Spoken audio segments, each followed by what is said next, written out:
Perkenalkan, nama saya Yunarini Perdana, saya NIM 145 dari kelas Jarkom 3D. Di sini saya akan menjelaskan hasil dari tugas saya, yaitu praktikum tugas video 1, di mana saya akan menjelaskan pengertian Jarkom, layer jaringan atau OSI, physical dan data link, network, transport, application layer, dan switch dan router. Langsung saja.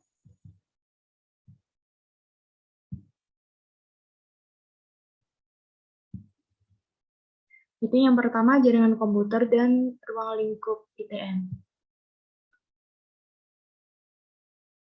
Jaringan komputer yaitu suatu himpunan interkoneksi sejumlah komputer autonomous. Dengan kata lain, jaringan komputer adalah kumpulan beberapa komputer dan perangkat lain yang saling terhubung satu sama lain melalui media perantara.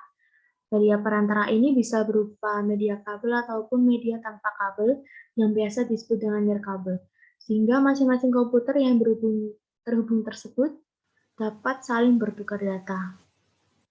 Untuk memudahkan memahami jaringan komputer, para ahli membagi jaringan komputer menjadi beberapa kategori, yaitu yang pertama berdasarkan luas area, yang kedua berdasarkan jenis media penghantar, dan yang ketiga yaitu berdasarkan pola operasi. Untuk yang pertama, luas area yaitu terbagi menjadi 4, yaitu terdapat local area network, yang kedua metropolitan area network, ketiga wide area network, dan yang terakhir internet. Dan di dalam jenis media penghantar terdapat wire network dan wireless network. Dan yang ketiga, pola operasi terdapat client server dan juga peer-to-peer. Nah, di dalam jaringan komputer terdapat topologi jaringan. Di sini, di dalam topologi terdapat dua jenis, yaitu physical topology atau topologi fisik dan logical topology atau topologi logika. Nah, topologi fisik berkaitan dengan layout atau bentuk jaringan, sedangkan topologi logika berkaitan dengan pengaturan aliran data. Secara umum ada 3 buah topologi fisik yang menjadi dasar bagi topologi lain, yaitu terdapat bus, ring, dan star. Namun buku-buku yang lain menyebutkan bahwa topologi utama ada 5 buah, yaitu bus, star, ring, tree, dan mesh. Selain itu ada juga yang membagi topologi berdasarkan jumlah komputer yang menggunakan media transmisi data. Berdasarkan ketentuan ini, maka topologi jaringan dapat dibagi menjadi 2, yaitu point-to-point dan multi-point.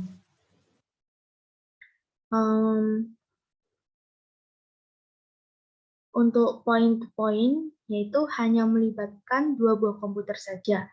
Network yang dibentuk oleh 2 buah komputer yang dihubungkan dengan kabel nol modem atau lab link atau inframerah merupakan contoh implementasi topologi ini. Dan sedangkan multi-point melibatkan lebih dari 2 komputer.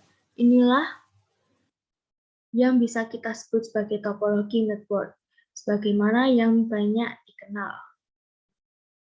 Dan contoh topologi multi-point yaitu bus, star, ring, dan tree. Nah, di dalam jaringan komputer yaitu terdapat perangkat network, yaitu sebuah network tidak hanya terdiri atas komputer, ada perangkat lain yang disebut network device, yang juga berperan membentuk sebuah network. Beberapa peralatan network standar yang banyak digunakan untuk membangun network antara lain ada NIC, repeater, modem, hook, bridge, switch, router, dan firewall. Dan selanjutnya yaitu kita akan membahas layer jaringan atau OSI. Nah, semua orang yang belajar mengenai jaringan komputer pasti harus mengerti apa itu OSI. Nah, model OSI ini telah ada sejak tahun 1977.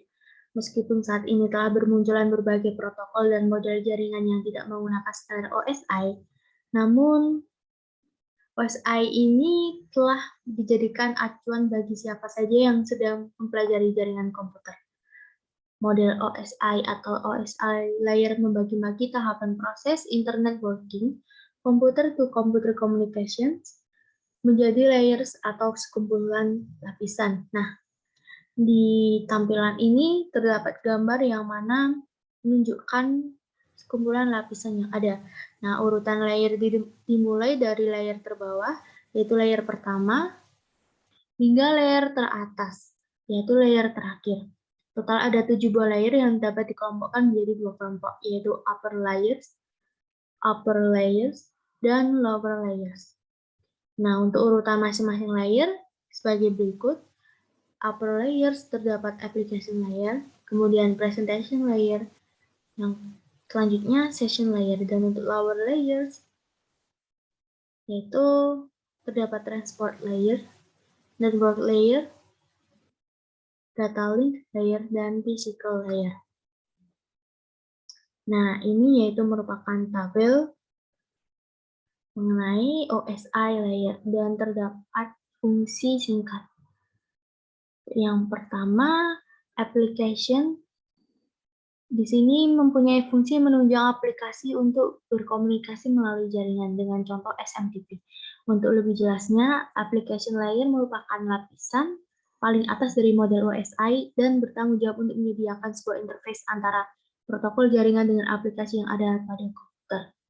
Dan untuk presentation layer di sini menunjukkan memiliki fungsi memformat data sehingga dapat dikenali oleh penerima. Contohnya yaitu terdapat JPG, CUBE, HTTPS, SSL, dan TLS. Nah, untuk lebih jelasnya, presentation layer itu bertanggung jawab untuk mendefinisikan sintaks yang digunakan host jaringan untuk berkomunikasi. Presentation layer juga melakukan proses enkripsi atau dekripsi informasi atau data sehingga mampu digunakan pada lapisan aplikasi. Nah, untuk session layer, ini memiliki fungsi membentuk koneksi, kemudian memutuskannya ketika seluruh data telah terkirim. Contoh, NetBIOS dan PPTP. Session layer, lebih jelasnya, bertanggung jawab untuk mengendalikan sesi koneksi dialog seperti menetapkan, mengelola, dan memutuskan koneksi antar komputer. Dan selanjutnya yaitu terdapat transport di lapisan keempat dari bawah, yaitu memiliki fungsi mengatur flow control, acknowledgement, dan mengirim ulang data jika diperlukan. Contohnya yaitu terdapat TCP dan UDP. Untuk transport layer, lebih jelasnya yaitu bertanggung jawab untuk mengirimkan pesan antara dua atau lebih host di dalam jaringan. Transport layer juga menangani pemecahan dan penggabungan pesan dan juga mengontrol kehandalan jalur koneksi yang diberikan. Selanjutnya yaitu di lapisan ketiga dari bawah yaitu terdapat network yang mana memiliki fungsi menambahkan alamat jaringan pada paket. Contohnya yaitu terdapat router, layer, dan layer 3 dan switch. Lebih jelasnya, network layer bertanggung jawab untuk menetapkan jalur yang akan digunakan untuk melakukan transfer data antar perangkat di dalam suatu jaringan. Dan untuk layer kedua dari bawah yaitu data link, yaitu memiliki fungsi menambahkan MAC address pada paket. Contohnya yaitu switch. Data link layer lebih jelasnya bertanggung jawab untuk memeriksa kesalahan yang mungkin terjadi pada saat proses transmisi data dan juga membungkus bit ke dalam bentuk data frame. Dan yang paling bawah yaitu physical layer. Di sini tertulis memiliki fungsi mengirimkan data melalui media transmisi. Contohnya yaitu terdapat hub, NIC, dan kabel. Nah, lebih jelasnya, physical layer merupakan layer pertama atau yang terendah dari model OSI. Nah, layer ini bertanggung jawab untuk mentransmisikan bit data digital dari physical layer, perangkat pengirim atau sumber, menuju ke physical layer perangkat penerima atau tujuan melalui media jaringan. Nah, pada physical layer, data ditransmisikan menggunakan jenis sinyal yang didukung oleh media fisik seperti tegangan listrik, kabel, frekuensi radio, atau infrared maupun cahaya biasa. Nah, untuk yang ketiga yaitu physical dan data link. Physical layer adalah layer terbawah dari layer OSI model dari jaringan komputer, seperti yang sudah kita bahas sebelumnya. Nah, lapisan ini berhubungan dengan masalah listrik, prosedural, mengaktifkan, menjaga, dan menonaktifkan hubungan fisik. Dan untuk fungsi dari physical layer merupakan berkaitan dengan electrical dan optical koneksi antar peralatan. Data binar dikodekan dalam bentuk yang dapat ditransmisi melalui media jaringan, sebagai contoh kabel, transceiver, dan konektor yang berkaitan dengan layer fisikal. Peralatan seperti repeater, hub, dan network card adalah berada pada layer ini. Nah, beberapa jenis physical layer yaitu terdapat NIC, Network Interface Card, yaitu komponen jaringan yang menyediakan koneksi antara internal bus dari komputer dengan media jaringan. Untuk repeater adalah suatu alat yang berfungsi memperluas jangkauan sinyal Wi-Fi yang belum tercover oleh sinyal dari server agar bisa menangkap sinyal Wi-Fi. Dan yang ketiga yaitu ada hub. Hub merupakan perangkat jaringan yang bekerja di OSI Layer 1, Physical Layer, sehingga dia hanya bekerja tak lebih sebagai penyambung atau konsentrator saja, dan hanya memuatkan sinyal pada kabel UDP. Nah, di sini ada kabel yang digunakan di physical layer, yaitu terdapat kabel UDP, kabel koaksial, dan kabel fiber optik. Pada umumnya, kabel UDP yaitu perangkat keras komputer yang digunakan sebagai penghubung atau transmisi data pada sebuah jaringan. Kabel koaksial, yaitu jenis kabel ini umumnya digunakan untuk sebagai jaringan bandwidth yang tinggi. Selain itu, kabel koaksial mampu mengalir pada tembaga centric core. Dan kabel fiber optik, kabel ini bisa mentransmisikan sinyal cahaya dari lokasi satu ke lokasi lainnya dengan kecepatan yang optimal.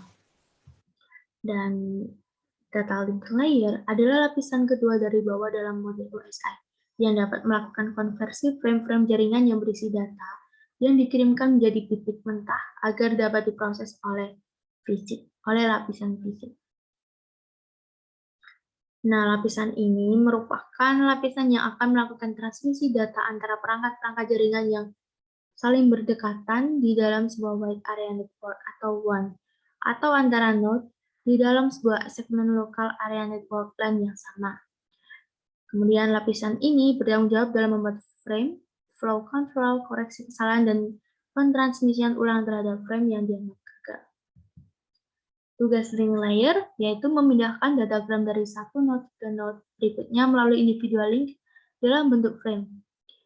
Dan individual link antar node mungkin berbeda protokol, misalnya link pertama adalah Ethernet, berikutnya adalah frame layanan link layer yaitu terdapat frame, membungkus atau encapsulate datagram ke bentuk frame sebelum ditransmisi. Kemudian terdapat physical addressing.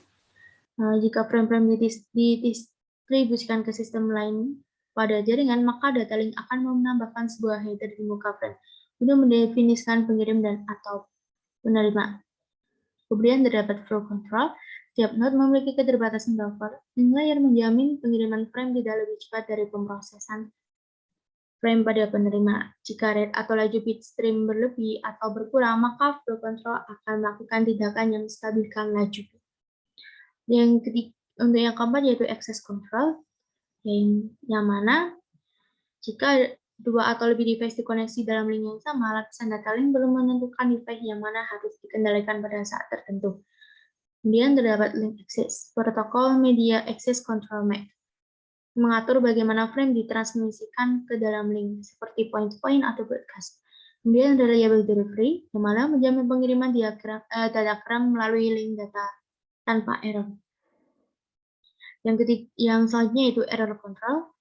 Data link menambah reliabilitas lapisan fisik dengan penambahan mekanisme deteksi dan transmisi frame-frame yang gagal terkirim. Kemudian error detection, kesalahan bit akibat atenuasi sinyal atau noise dalam link, tetapi tidak meminta pengiriman ulang frame dan frame yang salah akan dibuang. Dan yang terakhir yaitu error correction. Link layer tidak hanya mendeteksi, tetapi juga mengoreksi kesalahan, dan semua protokol mampu melayani tergantung protokol yang digunakan. Ya. Tidak semua protokol mampu melayani.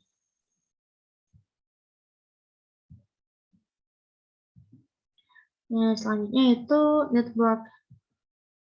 Nah, di dalam network itu terdapat protokol jaringan, yaitu adalah sistem yang mengatur komunikasi, hubungan, dan perpindahan data yang ada pada sebuah komputer dan jaringan. Sistem ini menentukan aturan-aturan yang perlu ditaati oleh perangkat pengirim dan juga penerima agar hubungan jaringan berlangsung dengan baik, yaitu memiliki fungsi timeout, reassembly, options, dan flow control. Nah, timeout yaitu membantu jaringan untuk memberikan batasan umur dari paket dan juga mencegah jaringan mengalami overload karena paketnya rusak.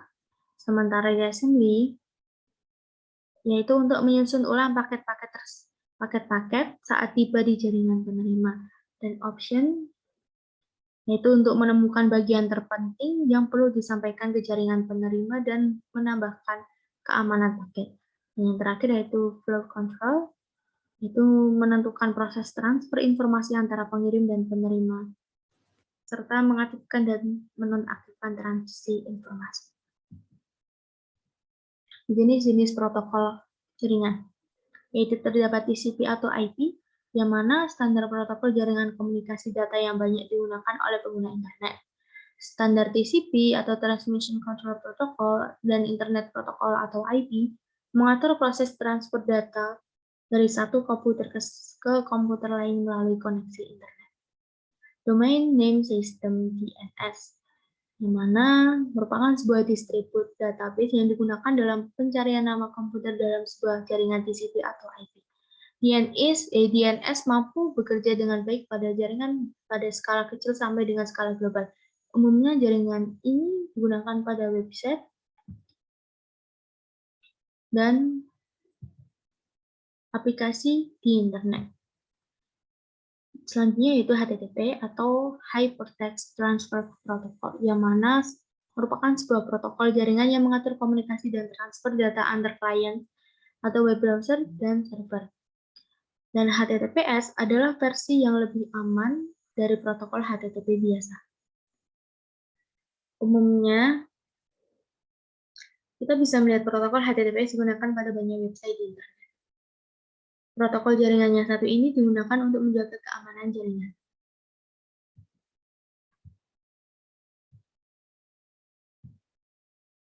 Selanjutnya itu transport. Transport memiliki protokol layer transport bertugas melakukan sesi komunikasi antara komputer dalam jaringan, menentukan bagaimana data ditransmisikan dalam jaringan. Menentukan bagaimana data ditransmisikan. Dua protokol transport layer yang dipakai yaitu terdapat Transmission Control Protocol atau TCP dan User Datagram Protocol UDP. Nah, di sini yaitu Transmission Control Protocol TCP merupakan connection oriented dan reliable communication, yang artinya data dijamin sampai tujuan.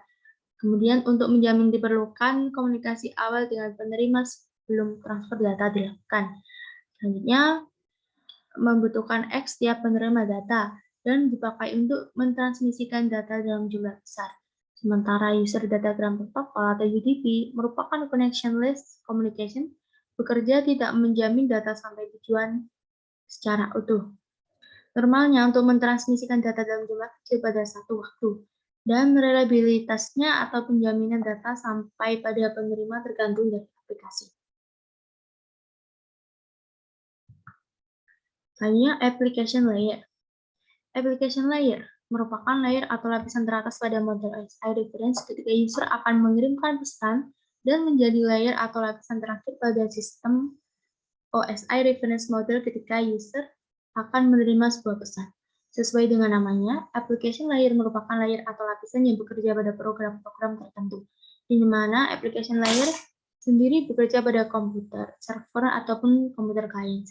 Dan terdapat 7 model OSI layer dan fungsi setiap layernya yang berbeda-beda. Application layer memiliki fungsi yaitu sebagai alat pengumpul informasi dan data yang dikirimkan melalui jaringan. Kemudian sebagai user interface dalam menampilkan data dan informasi. Protokol yang bekerja pada application layer yaitu terdapat protokol DNS, protokol HTTP, SMTP atau POP3, dan FTP, DHCP, dan Telnet. Kemudian di sini terdapat presentation layer yang mana merupakan sebuah lapisan yang berada pada kode lapisan OSI layer yang berada pada level atau lapisan kedua ketika sebuah data atau informasi akan dikirimkan dan berada pada layer ke-6 pada saat sebuah data akan diterima oleh user. Memiliki fungsi enkripsi data atau pesan, melakukan kompresi dan dekompresi, kemudian melakukan proses pengformatan pada bentuk-bentuk grafis, mentranslasi konten yang ada, menyajikan data, dan menunjukkan tipe data yang ada.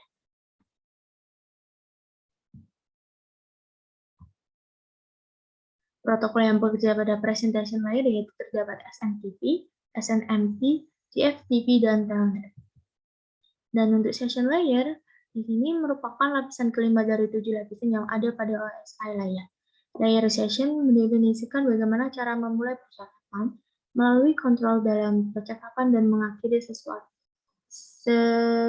percakapan. Memiliki fungsi untuk mengendalikan sesi komunikasi antara dua perangkat dalam jaringan.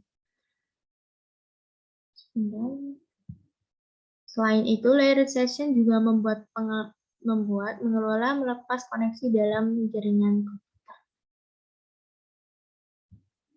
Protokol yang bekerja pada session layer yaitu terdapat NetBIOS, NetBIOS, ITSP, dan PIP. Yang terakhir yaitu switch dan router. Ini switch adalah perangkat dengan beberapa port dan menerima koneksi Ethernet dari perangkat lain. Alamat fisik yang dikenal sebagai alamat MAC disimpan dalam sebuah tabel. Ketika sebuah paket mencapai saklar, ia akan memeriksa alamat MAC dan port yang cocok dan mengirimkan paket hanya ke port tujuan yang dituju. Sementara router yaitu perangkat yang meneruskan data dari satu jaringan ke jaringan lain berdasarkan alamat IP. Ketika router menerima paket, ia akan memeriksa alamat IP. Jika paket itu jaringannya sendiri, ia menerima paket itu. Jika tidak, ia meneruskan paket ke jaringan lain. Dan untuk perbedaan dari keduanya yaitu untuk switch, membuat jaringan dengan menghubungkan beberapa perangkat secara bersamaan dan memungkinkan pertukaran data di dalam jaringan atau LAN-nya sendiri. Sementara router merute data dari satu jaringan ke jaringan lain dan menghubungkan jaringan yang berbeda secara bersamaan. Kemudian switch menyimpan alamat MAC di tabel alamat MAC atau tabel beralamat konten atau tabel MAC. Sementara router menyimpan alamat IP dalam tabel routing dan mempertahankannya.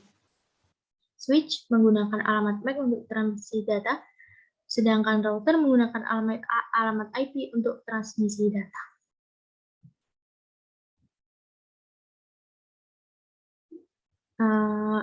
Sekian dari saya. Apabila ada yang salah baik dalam penyampaian maupun apa yang saya katakan, kurang lebih mohon maaf sebesar-besarnya. Terima kasih. Thank you and have a nice day. Semoga bermanfaat.